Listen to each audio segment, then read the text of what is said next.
रेनू, तुम यहाँ क्या कर रही हो सर? मुझे आपसे कुछ बात करनी है। बैठो बैठो। मैं कह रहा हूँ ना, बैठो। बैठो। संगीत। संगीत। सर सर वो, अरे मैं जानता हूँ तुम मुझसे क्या बात करने आई हो। तुम अपनी शादी की तैयारी के लिए छुट्टियां मांगने आई हो ना। डोंट वरी, जितनी छुट्टियां संगीत चाहिए उतनी मैं मीरा से बात कर लूंगा, और किसी भी चीज की जरूरत हो तो मुझे बेझिझक बता देना, लेकिन शादी धूमधाम से होनी चाहिए। किसी भी चीज की कमी नहीं होनी चाहिए। संगीत। सर ये आप क्या कह रहे हैं? संगीत। अरे आपके हाथ को क्या हुआ? क्या हुआ है? क्यों हुआ है? ये जान के तुम क्या करोगी अनु? तुम शायद भूल रही हो, तुम्हारा और मेरा कोई वास्ता नहीं है। संगीत। संगीत। सर सर प्लीज ऐसा मत कहिए। अरे मैंने कहाँ कुछ कहा है अनु? जो कहा है तुमने ही कहा है। याद दिलाऊं? मैं ये कह रही हूँ कि हम दोनों का रिश्ता यहीं खत्म। हमारा साथ में कोई फ्यूचर नहीं है।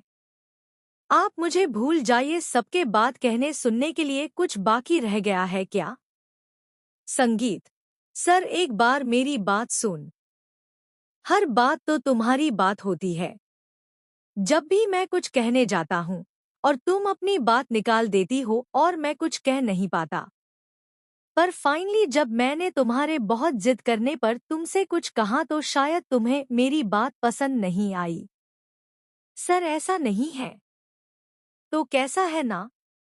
इतने दिनों से तुम मेरे पीछे पड़ी थी कि मैं अपने मन की बात तुम्हें बताऊं।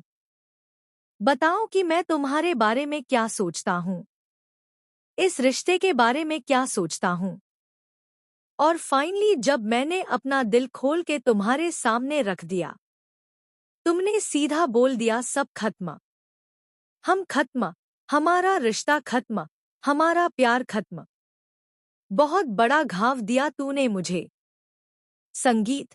पर घाव दिया ही था तो साथ में थोड़ा वक्त दे देती ना सूखने का। लेकिन नहीं, तुमने मुझे एक और घाव दे दिया अपनी शादी का। सर आई एम सॉरी यार। सॉरी, थोड़ा इमोशनल हो गया। तुम्हारी कोई गलती नहीं है। सारी गलती मेरी ही है। मुझे वो सपने देखने ही नहीं चाहिए थे तुम्हारे साथ। पहले ही समझ जाना। संगीत। चाहिए था कि मैं तुम्हारे लायक नहीं हूँ। सर ऐसा नहीं है। सच्ची तो कह रहा हूँ। मुझे नहीं पता था कि मैं अंदर से इतना वीक हूँ। नहीं पता था कि मेरे अंदर इतने कॉम्प्लेक्सेस हैं। नहीं पता था कि मैं अपने दिल के आगे इतना लाज चाह रहा हूँ। पर प्यार ने आईन